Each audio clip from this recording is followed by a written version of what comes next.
Hello, welcome to eBritish IELTS. So today we are going to talk about a very important aspect of the writing module of our IELTS exam.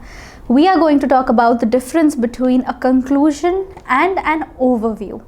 So if we talk about the format of the writing task, of the writing module of the IELTS exam, it's a little different for the general training paper and the academic paper.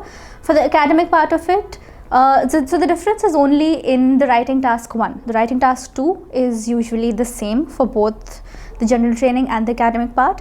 For the general training students, the first writing task is some sort of a letter. So you will be given to write maybe a formal letter, an informal letter, or a casual letter, and the word limit for that will be 150 words. And for the academic part of it, you will be given some sort of a data interpretation question. So there will be some graph, some table, line graph, pie chart, a flow chart, or maybe a process diagram on which you'll have to write a report. You'll have to describe it in your answer sheets. This also has to be done in 150 words. Now, if we talk about the time limit, you have overall 1 hour to finish the whole writing module. But if we have to bifurcate our time, if we have to optimally divide our time between both these tasks, it is always recommended that you finish your writing task 1 in about 15 minutes. You can also take about 20 minutes, but not more than that.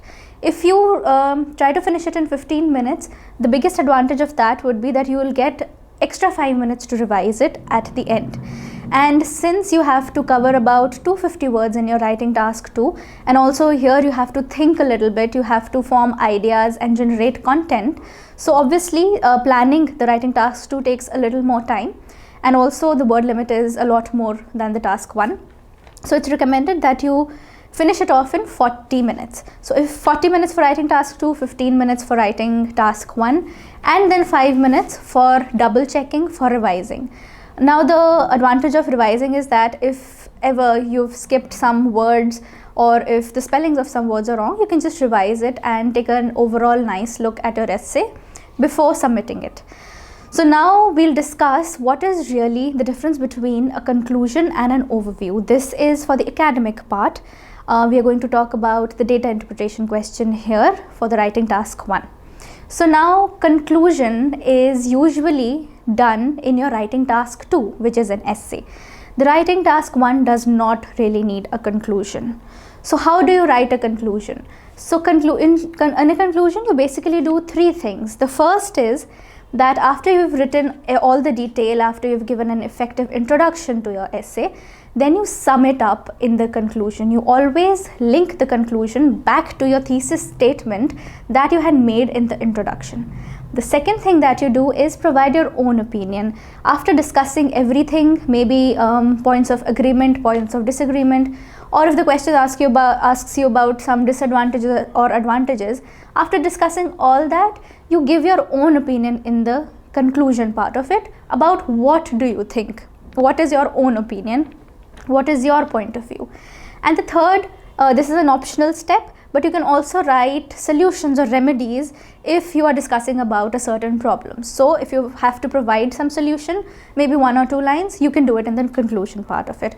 So this is how you write a conclusion. Here you are providing your own opinion, you're supplying your own reasons, you are providing examples to support your reasons.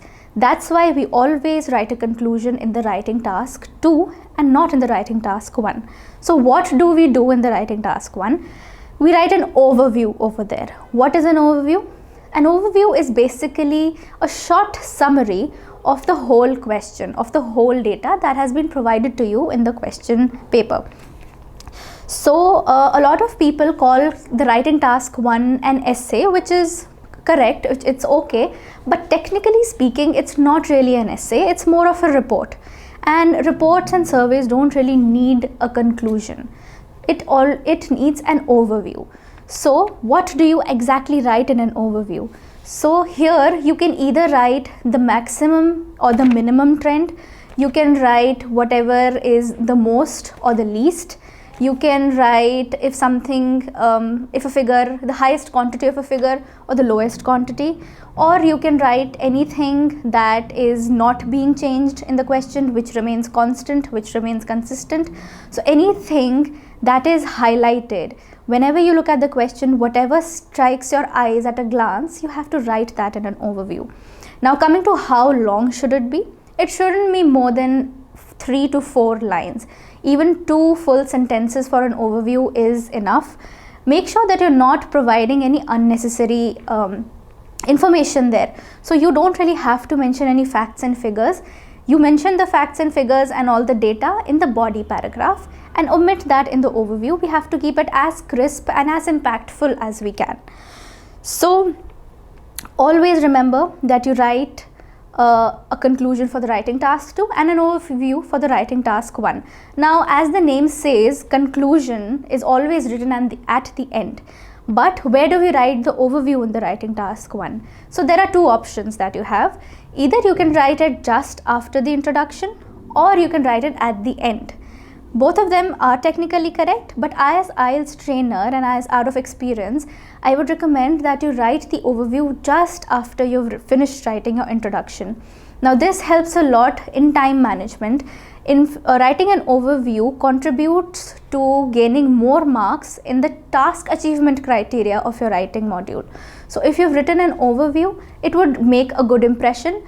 And if you're falling short on time, make sure that you've written the introduction, the overview, and then you can shorten the main body paragraph, but try not to shorten the overview. That's why it's always recommended that you write it just after the introduction. But make sure that you're definitely writing an overview in the task 1 and a conclusion in the writing task 2. Without both, your answer is going to be incomplete and not as impressive, and you will lose some marks for it. So I hope this video made the difference between a conclusion and an overview clear, and I hope you keep these points in mind while practicing for your IELTS exam. Thank you.